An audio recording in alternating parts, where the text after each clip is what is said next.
Olá, produtores e produtoras rurais espalhados por todo o Brasil. Sejam todos muito bem-vindos ao Mais Milho.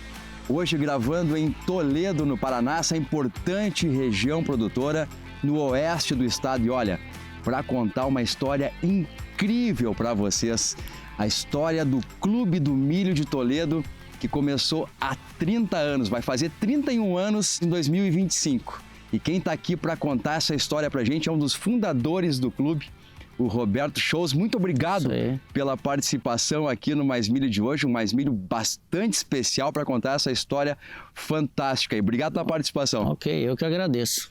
Queria começar que você contasse para a gente aqui a região, né? Falasse sobre a região, essa região importante de Toledo, né? Na produção de milho muito forte, de soja, uma agricultura fantástica, para contextualizar o local que a gente está aqui. Ok, então Toledo está situado no oeste do Paraná, né? É uma região que vive basicamente do agro, né? Da agricultura. Temos produção de soja, milho safrinha muito forte, né? Praticamente 90, 95% das áreas são ocupadas por milho safrinha. Sucessão à soja, né? O milho fica praticamente, consome todo na região aqui, porque é muitas integradoras de suínos, aves, peixe, bovino de leite. A região é muito produtora, aí o PIB agropecuário do Paraná, o maior é Toledo. Avançou muito a cultura do milho aqui nos últimos anos, né? Muito, muito. Produtividade também. Muito, muito. De anos atrás para hoje mudou muito. Agora, há 30 anos a história era bem diferente aqui, né? Se a gente voltar 3 décadas aí para começar a contar a história do Clube do Milho, como é que era aqui há 3 décadas, Roberto? Há 30 anos atrás se produzia, era o início da safrinha praticamente, né? Muito início? Muito início, né? Era o início do milho safrinha. Antes era trigo, e soja e trigo, né? Aveia, então começou o milho safrinha, mas com baixa tecnologia, né? Realmente era para pagar os custos, né? Se produzia 40 sacos por hectare, alguma coisa assim, não era nada muito técnico, né? Então, aí depois a coisa foi evoluindo. A safrinha era muito pontual, eram poucos produtores que produziam na época? Poucos produtores, porque o consumo de milho também era menor naquela época, né? Não existia tantas integradoras, né? Então, se consumia menos milho, né? E ainda era novidade o milho safrinha. A gente não sabia se ele ia se adaptar, porque pode vir o frio, né? Em maio, junho, então ainda está dentro do cultivo, então a gente não sabia se ia funcionar. Quer dizer, se pagasse o custo ali, estava bom. Tava bom, isso aí. Pagasse o custo, estava bom.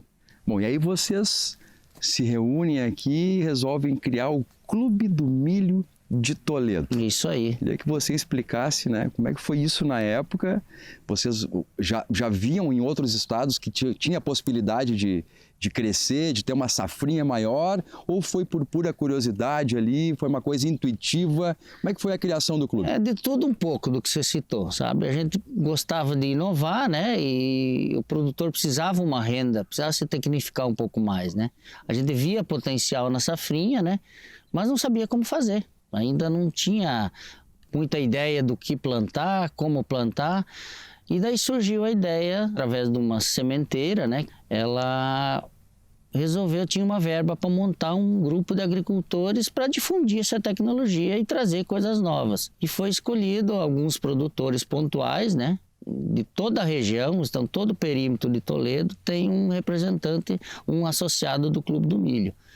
E a gente se reúne uma vez por mês, é a última quinta de cada mês, há 30 anos, para debater ideias e assim surgiu o Clube do Milho. Deu o pontapé inicial, né? Foi reunido esses produtores, eu na época tinha 20 anos, era o caçula, ainda sou, né? Dos sócios fundadores do caçula, né? A maioria não se conhecia, né? Se conhecia de nomes, assim, mas...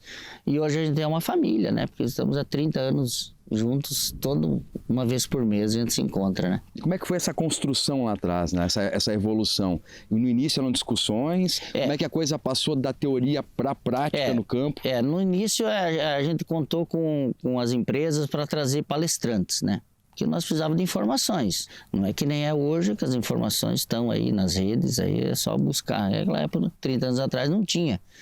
Então tinha que ser, o pessoal vinha fazer palestras e a gente foi agregando as informações, começando a plantar uns milho aqui, milho ali, com o que a gente aprendia nas palestras, foi pondo em prática. E o que se aprendia nas palestras na época?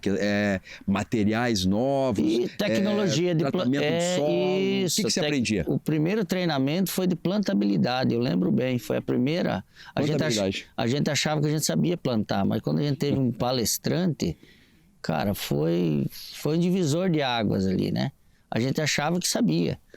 Sabia, claro, mas não sabia metade do que envolvia uma plantabilidade. Regular uma plantadeira adequadamente, conferir algumas peças da plantadeira, desgaste, a gente aprendeu tudo isso. E isso foi dando um up no negócio, né? Foi dando uma qualidade de plantio melhor, consequentemente a produção depois, com outras tecnologias que veio de aplicação de adubação, aplicação de inseticidas e tratos culturais, que foi tudo melhorando, né? Técnicas novas, né? Isso aí passa pelo... o espaçamento também foi importante. O que mudou ali na questão da plantabilidade? A plantabilidade que eu digo é uma distribuição melhor de sementes, uma escolha correta do disco, porque a gente escolhia disco assim. E, né, hoje tem ferramentas que você consegue escolher melhor o disco. Hoje as plantadeiras são a vácuo, né? Mas antigamente não tinha isso. Então você tinha que escolher um disco certinho para fazer uma distribuição melhor. Foi fazendo testes de população de plantas por hectare, né?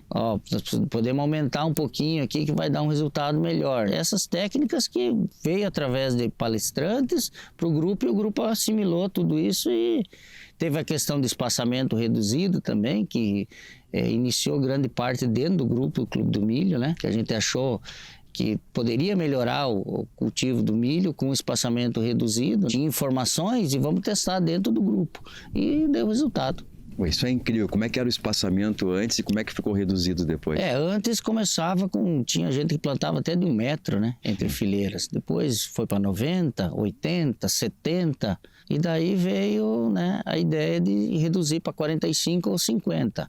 Nós, na nossa propriedade, a gente plantava de 50 a soja já. E daí a gente falou, vamos implantar de 50 o milho também. Mas era uma coisa nova, né? Uma coisa totalmente nova. Até chamava a gente meio de louco, né?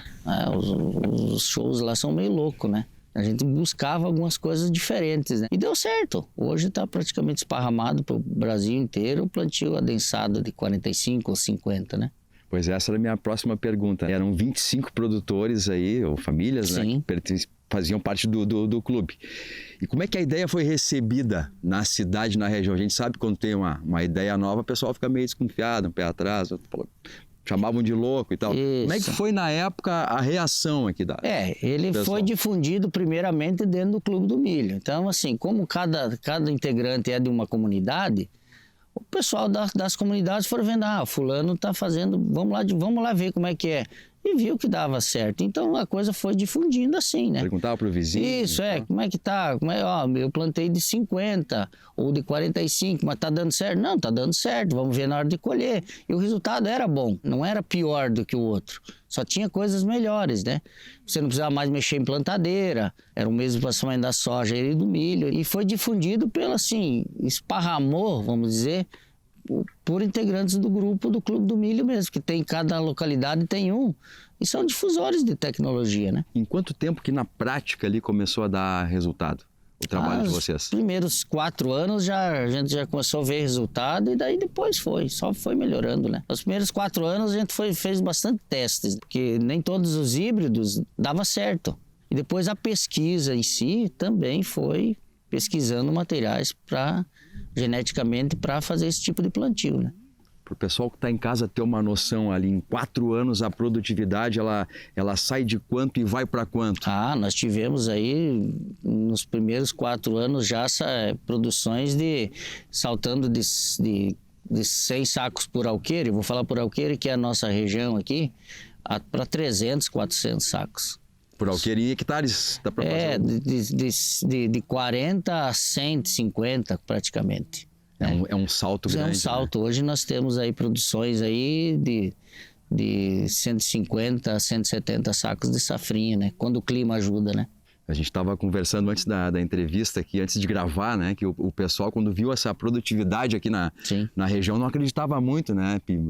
Mandava se informar com o vizinho, ver se é verdade. Fala com o tratorista para ver se é isso mesmo. Isso, porque gerava uma desconfiança, porque era uma produção que saltou muito rápido, né? Era só técnica de plantio mesmo. Fazia alguns ajustes de adubação, isso tudo vem informação através do Clube do Milho, né? Para os integrantes, e depois foi difundindo para vizinho, para amigo, e foi difundindo e tá no que tá hoje, né? Bom, estamos encerrando o primeiro bloco, passou rápido, a conversa foi muito boa. Já nós voltamos para o segundo bloco com mais histórias sobre o Clube do Milho aqui de Toledo. Já voltamos.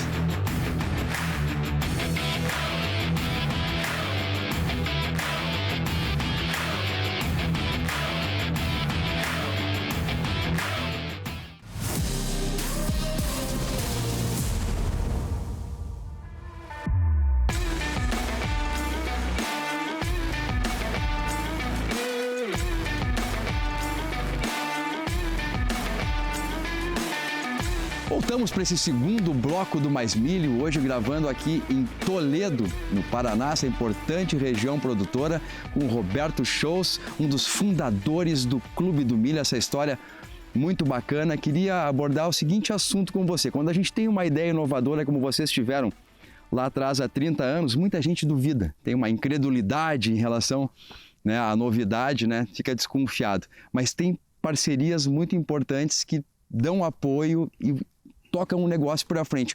Uma delas foi a Vence Tudo. Isso, exatamente. A Vence Tudo foi uma grande parceira ainda, né? E foi decisiva na questão do espaçamento reduzido. Como é que foi lá atrás? Vocês apresentaram para a Vence Tudo a ideia? Isso. Vence Tudo, a gente sabe que o fundador, o seu Nelson Laux, sempre teve esse espírito, né? De apostar, né? De ouvir o produtor rural. Isso, sim, isso. Foi uma característica da empresa, né? De ouvir e tentar fazer o melhor para o produtor. Então, a gente levou a ideia do espaçamento reduzido, nós não tínhamos plataforma, né? Para fazer a colheita. Não tinha, ninguém tinha. Então a gente levou a ideia para eles e eles de momento rápido nós vamos fabricar a plataforma e vamos testar. E realmente veio a plataforma por 2 anos para nós, sem custo nenhum. A gente testou ela, tirou todas as conclusões de manejo, da própria colheita e viu que deu resultado. E daí a gente acabou, a fábrica recolheu aquela plataforma e a gente comprou uma nova deles, que eles fabricaram. Depois a gente acabou comprando outra e hoje ainda estamos na linha e satisfeitos. Qual é a importância que você vê nesse período ali de 2 anos de teste, né, para o que veio pela frente acontecer depois? Era uma situação assim de querer uma inovação, e era inovação mesmo, porque a gente não via em lugar nenhum. A gente tinha informações do espaçamento reduzido e a gente precisava realmente de alguém que ajudasse. E a Vence Tudo acreditaram na ideia, foi uma relação de confiança mesmo, né? Tanto nos dados apresentados por nós depois, né? Foi conclusões nossas e graças a Deus que deu certo. Eles sempre auxiliando o produtor e acreditando no sucesso e buscando novas tecnologias, né?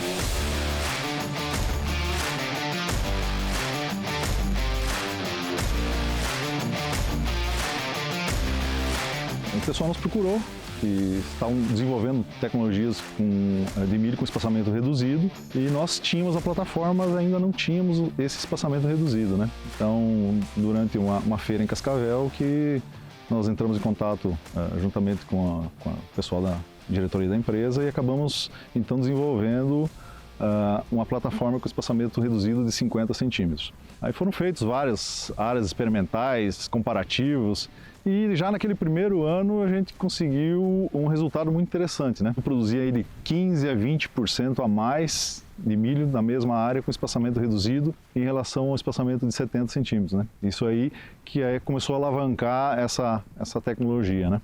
E essa parceria continua até os dias de hoje? Continua até os dias de hoje. Então a gente é cliente e vence tudo, temos plataformas das mais modernas, mas sempre no espaçamento reduzido. Nós temos uma 08, né, 14 linhas, máquina muito boa, está atendendo perfeitamente as nossas necessidades. Né? Veio na sequência, né? Começou com a 05, 06, 07, 08. Conforme a evolução da série, foi melhorando também o desempenho do equipamento. Então, a série 08, ela já te entrega muita coisa, né? Se a 08 é ótima, a Eagle é excelente, né? Ela faz uma colheita diferenciada. Qual é o diferencial dela na colheita? Ela tem uma qualidade de colheita diferente das demais. Ela deixa uma palha, uma cobertura de palha no chão melhor, tira realmente só a espiga, não entra aquela monte de palha para dentro da máquina.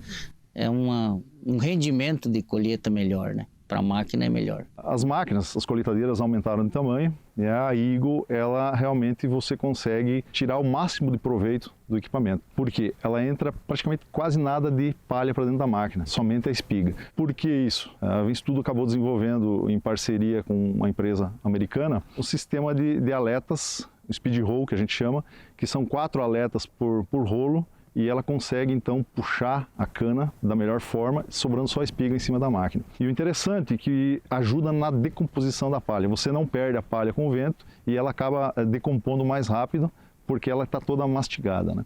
Então a Eagle realmente ela entrega bem mais, você consegue colher com uma velocidade maior e menos prejuízo, menos perca de milho na plataforma.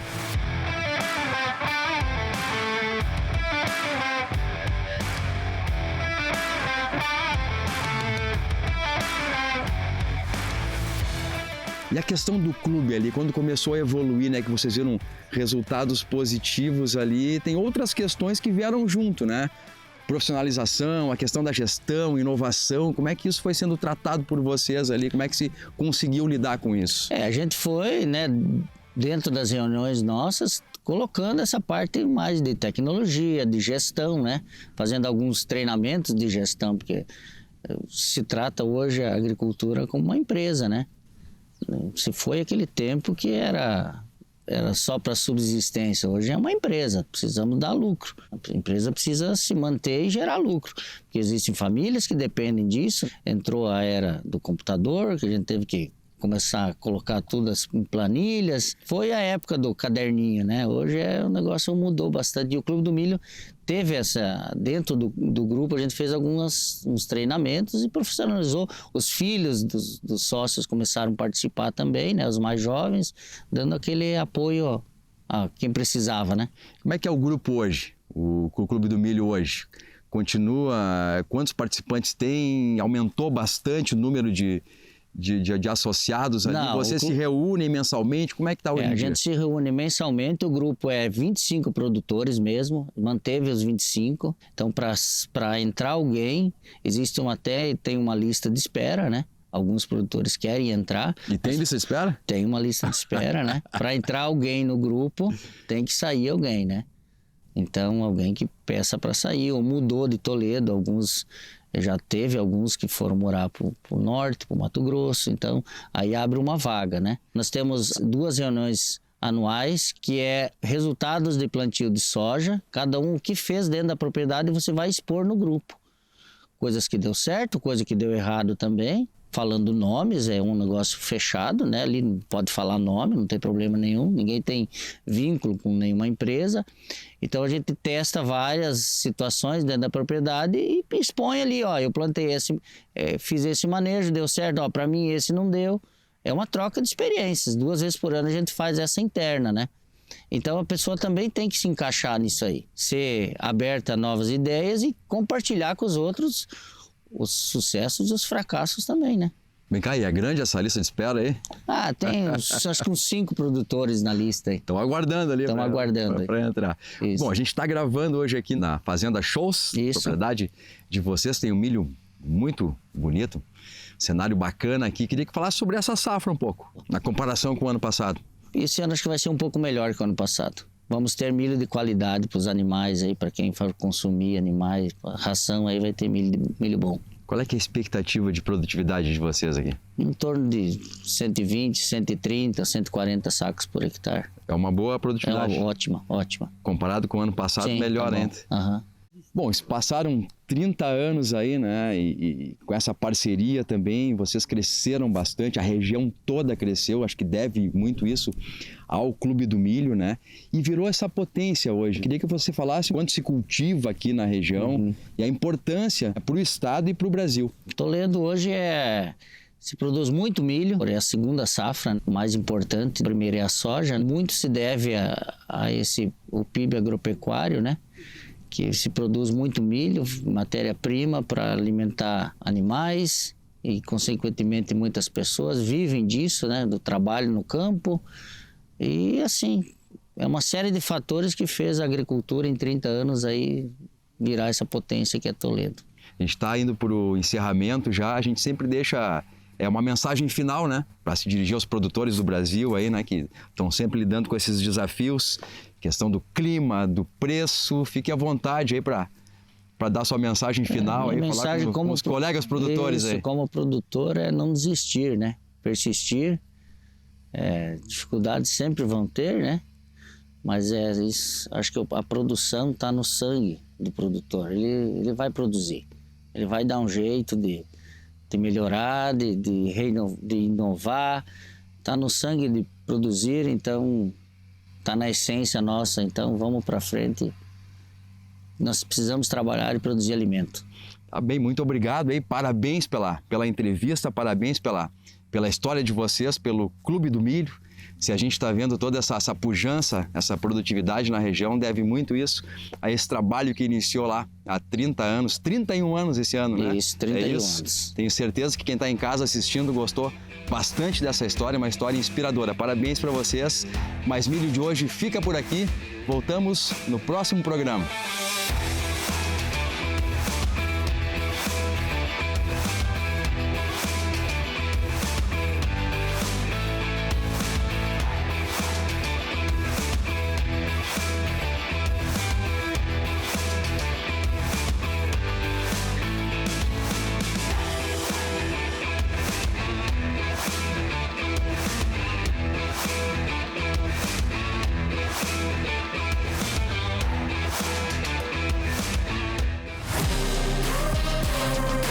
Especial Mais Milho.